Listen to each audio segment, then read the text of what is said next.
Olá, sejam muito bem-vindos ao nosso videocast especial.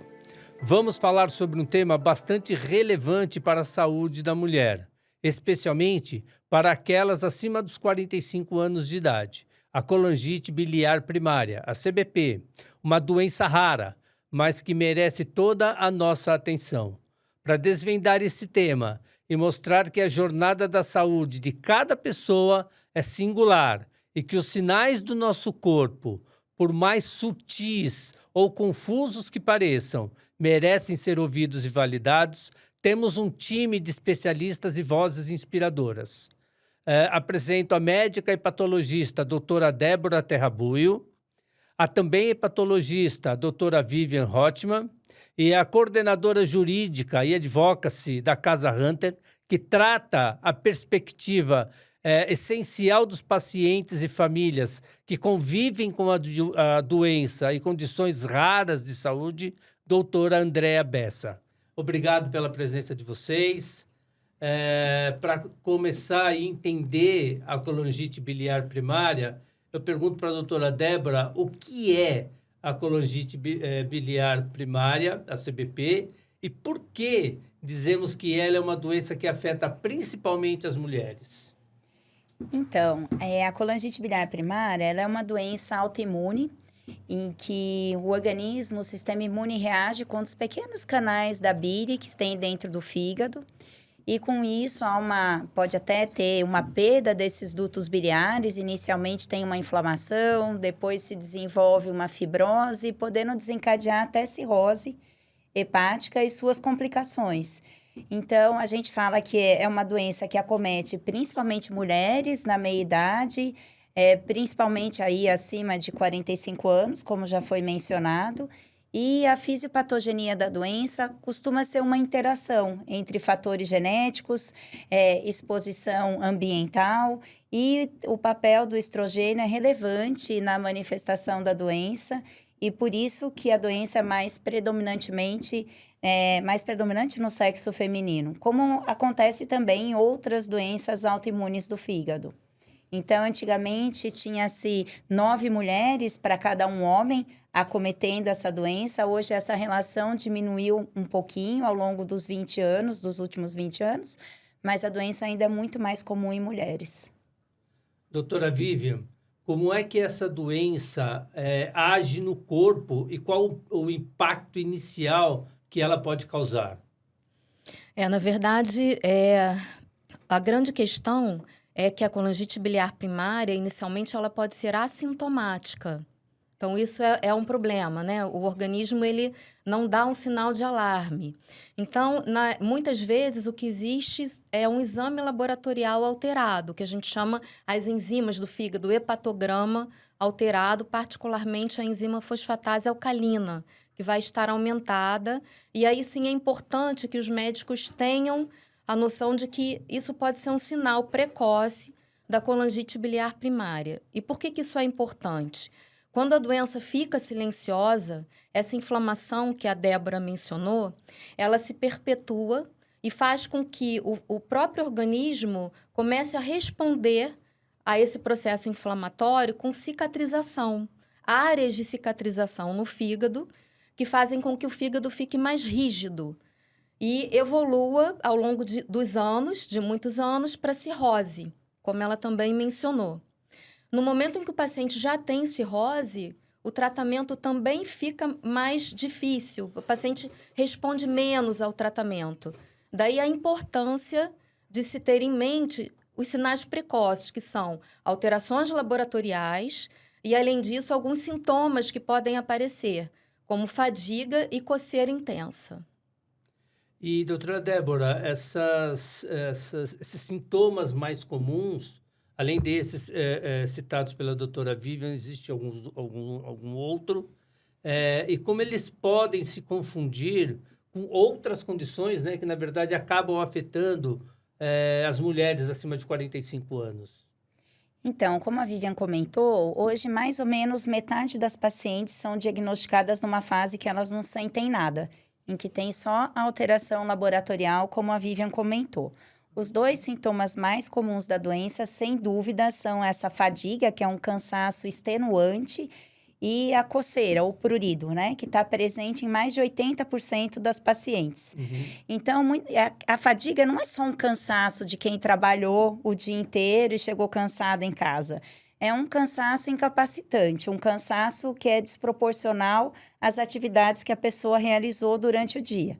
E é um cansaço que não passa. A pessoa descansa e ela continua cansada. Então, muitas vezes, esse cansaço pode ser confundido, por exemplo, com depressão, pode ser confundido com doença tiroidiana, com anemia, que são os principais diagnósticos diferenciais mesmo, as coisas que a gente tem que excluir quando a gente pensa nesse cansaço físico excessivo, né? E muitas vezes, assim, às vezes o marido da paciente fala, ela não quer fazer nada, ela não tem vontade de fazer nada. Então, esse é um sintoma também que gera muito estigma, porque às vezes a paciente não sabe que esse é um sintoma da doença dela e ela se sente mal porque ela não consegue fazer as coisas com os familiares. Então, eu considero que esse é o sintoma mais difícil de tratar e é o que as pessoas menos falam e menos perguntam. Chega a ser debilitante? Chega. Eu tinha uma paciente, por exemplo, que ela chegava depois de 18 horas, ela não conseguia fazer mais nada. Ela chegava do trabalho e tinha que deitar. E daí o marido dela falava, nossa, mas está muito preguiçosa, né? Nem vai arrumar a casa, nem vai fazer as coisas da casa. E ela falava, doutora Débora, mas eu não consigo. E assim, acho que uma parte também da gente como médico, né, é acolher essa queixa do paciente e explicar que aquilo é decorrente da doença dela e que não é uma falta de vontade de fazer as coisas. E a coceira é um pouco mais fácil, porque é uma coceira muito intensa, muitas vezes. E piora, na maioria das vezes, depois, no final da tarde para o começo da noite. Às vezes, atrapalha o sono. E é outra coisa que a gente também tem que pensar. Muitas vezes, a pessoa está deprimida, não está dormindo bem. Não está dormindo bem porque ela acorda, porque ela tem coceira, né? São coisas diferentes. Daí, a coceira pode ser confundida com alergia. Então, muitas vezes, essa paciente vem de anos e anos passando no dermatologista, que já tratou ela com inúmeros remédios para alergia e ela não melhorava. Até que alguém decidiu pedir um exame do fígado e veio a fosfatase alcalina, que a Vivian mencionou, alterada. E daí muda todo o raciocínio, né? Porque o tratamento da alergia é diferente do tratamento desse prurido, dessa coceira que está relacionada ao fígado. Muitas vezes o paciente tem marcas de coçadura na pele, muitas vezes a paciente não gosta de usar roupa curta, porque o corpo dela está cheio de marcas de coceira. Muitas vezes a paciente até tem algumas condições psiquiátricas que podem dar coceira, muitas vezes o paciente é rotulado como psiquiátrico. Então, é importante que as outras especialidades, a dermatologia, a ginecologia, que elas estejam atentas a essas pessoas, essas mulheres de meia-idade que têm esse tipo de sintomas. E só para finalizar, das doenças reumatológicas, né? Então, é muito comum a associação com síndrome de Sjögren, que é uma doença reumatológica que dá olho seco e boca seca. Então, também, muitas vezes, aí esses sintomas são atribuídos à menopausa e podem ser uma doença autoimune extrahepática associada à colangite biliar primária. Então, é importante que esses profissionais que tratam essas condições estejam atentos para os sintomas e colham exames do fígado para ter certeza que não tem nenhuma hepatopatia junto com esse diagnóstico. Só posso complementar? Pode, só um claro, pouquinho? claro. Uma coisa interessante que a gente tem visto ultimamente é que como a gente começou a perguntar mais sobre prurido, sobre coceira e sobre cansaço, a gente vê que às vezes, no primeiro momento, o próprio paciente, ele não percebe que ele tem coceira, porque, como a Débora falou, uma coceira que já existe. Ele normatiza, isso eu já tenho. Então, a gente às vezes tem que perguntar várias vezes para que ele comece a dizer que ele realmente tem coceira. E às vezes a resposta é... mas isso eu já tenho há muitos anos, então não é um problema mais, né? É uma coisa que já é dele. Então, isso é importante até para frisar, não só para os hepatologistas, como para os outros médicos, que não basta perguntar uma vez. Tem que perguntar várias vezes. Tem que insistir, porque às vezes surge depois da terceira, quarta vez da pergunta. Deixa eu só comentar uma coisa. Claro. É interessante isso que a Vivian falou, porque tem alguns estudos de grandes coortes de pacientes que têm a doença, que nos últimos 2, 3 anos, 70% dos médicos não perguntaram sobre a queixa de coceira, que é uma das mais comuns. Então, é importante também que o paciente tenha essa noção que mesmo que o médico não perguntar, todo sintoma deve ser relatado para o médico, mesmo que ele não pergunte. Às vezes a gente falha também, né? Então, a gente tem lá um tempo curto de consulta. Quando o paciente já tem o diagnóstico de CBP, é mais fácil a gente lembrar do que tem que perguntar. Mas, às vezes, na correria da consulta, e tem que ver o diabetes compensado, a pressão que está alta, o colesterol que está alto, que é outra coisa que acontece nessa doença. Também há um aumento dos níveis de colesterol. Então, a gente está vendo tanta coisa. Se o médico esquecer de perguntar, se o paciente estiver sentindo alguma coisa, é importante ele mencionar para o médico. E não esperar que ele pergunte. É claro que a obrigação é perguntar. Claro. Mas se a gente também esquece, aí o paciente fala, doutor, eu tô com uma coceira, não achar que é normal, né? Como a Vivian comentou. E aí a gente levando isso para o lado do paciente em si, como é que ele consegue perceber, por exemplo, a fadiga? Quando é que ele consegue perceber que essa fadiga é anormal? Então, como eu comentei anteriormente, né? Assim, não é uma fadiga que ele melhora descansando. Então, assim, eu tô cansada porque eu trabalhei muito hoje. Tudo bem, isso é o normal. Mas daí, mesmo quando você não trabalha, vamos supor, no final de semana, que as pessoas não costumam trabalhar tanto e a vida não é tão corrida quanto durante a semana, a pessoa ainda assim sente um cansaço. E é um cansaço, como eu contei dessa minha paciente, ela não conseguia fazer nada, ela tinha que chegar e deitar. Então, não é só um cansaço de quem trabalhou muito. É uma coisa realmente bastante debilitante, não melhora com o descanso, impede o paciente de fazer as coisas que ele estava habituado a fazer anteriormente.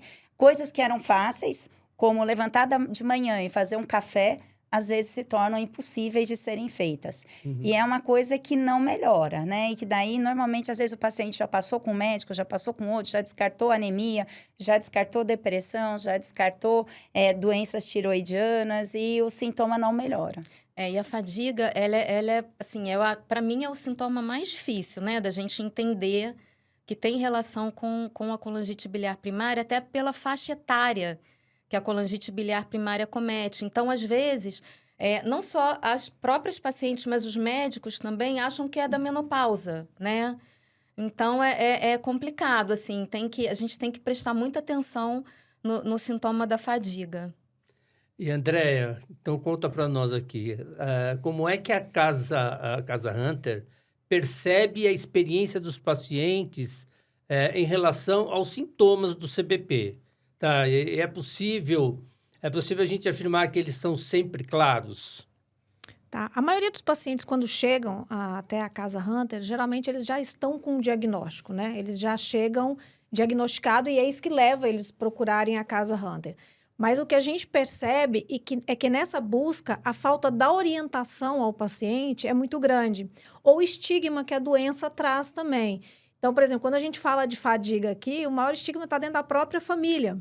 A família entender que a fadiga é um sintoma da doença, né? E realmente você vê a pessoa num corpo saudável, você fala, não é possível que essa pessoa esteja doente, né? Aquela velha história, tá coradinho, ela tá bem. Então, o estigma vem da própria família. Então, a gente percebeu que a gente tem que envolver a família também nesse tratamento do paciente, para que a família possa compreender. Mas é importante que se diga que dentro do serviço médico também, na ponta que a gente fala, no setor primário, esse paciente também passa por várias consultas sem chegar a um diagnóstico. Isso pode levar anos, né? E vai se acrescentando. Você está com menopausa precoce. Quando a gente pega um de 45 anos, para os médicos é uma menopausa precoce. Você fuma, você bebe... o que está... Então, assim, existem várias tentativas de outras ligações que não seja um diagnóstico preciso da doença. Então, ele passa por uma jornada muito lenta e muito demorada até realmente chegar a um efetivo tratamento. Esse é o maior problema que a gente tem hoje com as doenças, em especial a colangite. Posso acrescentar Claro. uma coisa? Eu acho que é importante comentar uma coisa que a Andréia falou, né? Que muitas vezes as pessoas têm uma ideia de que o fígado está doente se os olhos estiverem amarelados, né? Então, quando o olho amarela, acende um sinal de alerta para todo mundo. Nossa, está com problema no fígado. Só que a icterícia, que são os olhos amarelados, é um sintoma muito tardio na colangite biliar primária. Então, no começo, o paciente realmente não vai ter os olhos amarelados e só quando estiver já naquela fase que a Vivian falou, de cirrose, é que aí a doença vai ter essa manifestação clínica que daí todo mundo fala, então ela estava com problema no fígado. Exatamente. Não, ainda tem o estigma do problema do fígado, né? Da doença do fígado. Porque muita gente acha que para ter problema no fígado, a pessoa tem que ser etilista crônico, tem que beber. Então, é mais um estigma, né, que surge aí com as doenças hepáticas em geral. Então, é importante também falar para a população que problema no fígado pode dar por uma série de coisas, que incluem o álcool, né, que também deveria ser tratado, né? Não pode ser tão estigmatizado assim. Uhum. E, Andréia, como é que a pessoa pode começar a monitorar esses sintomas para ajudar no diagnóstico? É o que a gente costuma dizer, você tem que conhecer seu próprio corpo, né? Então, e nós conhecemos nosso corpo, nós sabemos quando tem algo de errado. Só que, às vezes, a gente não quer acreditar e não quer trabalhar com isso. Então, hoje, ter equipes de psicólogos que costumam acompanhar esses pacientes em qualquer fase, né? Para eles poderem entender o que está acontecendo consigo mesmo. Olha, de fato, eu sinto uma dor, eu sinto um cansaço. E entender que esse cansaço não é o cansaço do dia a dia, né? Que esse é um cansaço que ele está além do habitual, né? Então, é o paciente se conhecer. A informação, ela é importante. Porque o paciente, por exemplo, muitas doenças, a gente sequer tem uma informação. Se o corpo clínico, né, do atendimento primário não tem informação, você imagina o paciente. Então, ter uma informação onde você possa pegar e, de repente, você imagina, você está no ponto de ônibus ali, você começa a ler um panfleto, cansaço. Aí a pessoa começa, olha, de fato, isso aqui tem algo a ver. Olha, e muitas pessoas, elas começaram a descobrir a sua condição através de, às vezes, estar num evento. Ou está assistindo um evento como esse e fala, nossa, mas não é que isso acontece comigo? Então, isso ressalta a importância da gente ter diversas maneiras e formas de educação da população e também de educação dos profissionais. E vocês no consultório, no dia a dia, como é que lidam com essa situação das pessoas e da falta de informação? Assim, eu acho que o mais importante, e eu acho que a Sociedade de Hepatologia e a Sociedade de Gastroenterologia têm feito um bom trabalho nesse sentido de mostrar que a doença existe, quando suspeitar, né? Então, assim, quando eu era residente, quando eu terminei a minha residência médica, pouco se falava de colangite biliar primária, né? E hoje eu vejo que as pessoas conhecem muito mais a doença. Isso não é que um fenômeno só aqui no Brasil. Por isso que a gente tem conseguido fazer o diagnóstico numa fase quando o paciente ainda não tem sintoma. Mas eu acho que é fundamental isso que a Andréia falou, os médicos da atenção primária, eles têm que estar atentos a esse sintoma. E aí, mais uma vez, né, além dos médicos da atenção primária, aqueles que têm que estar mais perto do hepatologista são os dermatologistas, os reumatologistas e os ginecologistas. Hoje, né, então, a criança tem o pediatra, né, e os adultos têm o clínico geral. Mas, assim, o ginecologista tem um contato mais próximo com a mulher. Muitas vezes a mulher, eu, por exemplo, só passo em ginecologista, eu não tenho o meu clínico geral. Então, o ginecologista tem que estar atento para esse sintoma. E assim, e como a Vivian mencionou, a Andréia também, é uma doença assintomática. Então, não custa nada uma vez ou duas vezes por ano, fazer um check-up, incluir as enzimas hepáticas, né? Não precisa esperar ter fadiga e prurido para pedir o exame, né? Não precisa olhar só para aquele paciente que tem esteatose hepática, que daí todo mundo pensa também que pode ter problema no fígado. Ou o paciente que recebeu transfusão sanguínea, daí a gente sempre lembra que esse pode ter problema no fígado. Mas ninguém lembra dessa doença, porque é uma doença rara, né? Mas ela existe e, embora ela seja rara, o impacto que ela traz na vida da pessoa é muito significativo. Então, acho que o alerta é fazer check-up mesmo, né? A gente faz check-up, nós mulheres, né? Fazemos check-up com mamografia, fazemos check-up com Papa Nicolau. Por que não incluir uma dosagem de enzima hepática, né? Então, toda vez que eu vou falar sobre a doença, toda vez que eu vou dar aula sobre a doença, eu sempre falo da importância do rastreio, do screening, né? E no consultório, assim, especificamente com o paciente com CBP, eu acho que uma coisa que a Andréia falou que eu acho que é essencial é envolver a família, né? Então, é você chamar as pessoas que estão mais próximas e explicar o porquê daquela fadiga, o porquê da coceira. e buscar ativamente esses sintomas. Então, no consultório é importante ter alguma forma de mensurar o prurido. Então, a gente tem algumas escalas, algumas são mais simples, outras são mais complicadas, mas elas precisam ser usadas, né? Cada um vai adaptar de acordo com a sua rotina, qual é a melhor escala, mas é importante a gente ter essa abordagem específica, que era uma coisa que mesmo nós, hepatologistas, no passado, não fazíamos. Porque, na verdade, a gente não tinha muito tratamento, né? A gente não tinha tratamento especificamente para o prurido da CBP, para a fadiga da CBP, e agora a gente está começando a ter tratamento específico. Então, é importante que os hepatologistas também se acostumem com essa nova realidade da CBP. Entendi. E existe algum tabu, alguma coisa, algum mito em relação à família aderir a esse trabalho conjunto, onde a gente fala de entender o que condição é essa e como que eles podem ajudar, na verdade, o dia a dia de quem tem o problema? Eu acho que não, acho que é o contrário, assim, eu acho que a gente tem que tirar o tabu que existe por conta desses sintomas. Então, acho que a partir do momento em que a gente reserva um tempo da consulta para conversar com a família, esse tabu não vai existir, as pessoas vão entender, né? Ah, minha mãe está cansada, não é porque ela não quer fazer nada, é porque ela tem uma condição que vai ser tratada, mas que a gente precisa ajudar, né? Então, acho que passa por aí. A gente é que tem que tirar o tabu, né? O médico é que tem que esclarecer a família. E eu acho que quando você pergunta para o paciente sobre o sintoma, pelo menos é o que eu sinto, né? Nas minhas pacientes que têm queixa de fadiga, eu acho que você saber que é da doença, ela já se sente melhor, mesmo sim. que não tenha um tratamento ainda, né? Como a Vivian disse, agora a gente já tem drogas que a gente vai ter a opção de poder ofertar para os pacientes, mas até pouco tempo a gente não tinha. Mas do paciente saber que aquele sintoma é da doença, que não é uma coisa da cabeça dela, que não é uma coisa que ela está inventando, e principalmente a família, né? Então, além da família entender que o sintoma não é culpa dela, ainda o suporte de acolher a queixa, né? Então, acho que isso faz toda a diferença. E a Casa Hunter tem algum trabalho nesse sentido? Sim, a gente tem um trabalho de apoio psicológico, né? Nós temos um programa que chama Programa Day Hunter, onde a gente acolhe os pacientes. E o mais importante é esse trabalho multidisciplinar, né? Porque o paciente, às vezes, o problema é o fígado, mas o paciente tem o problema psicológico, tem o problema de lidar com a doença.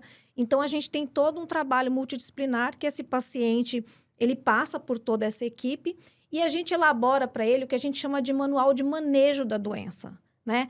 Porque, às vezes, ele está viajando, está fora, e ele vai passar por outro médico que não tem o conhecimento técnico da doença, né? Não sabe o que pode, o que não pode, vai precisar de uma internação.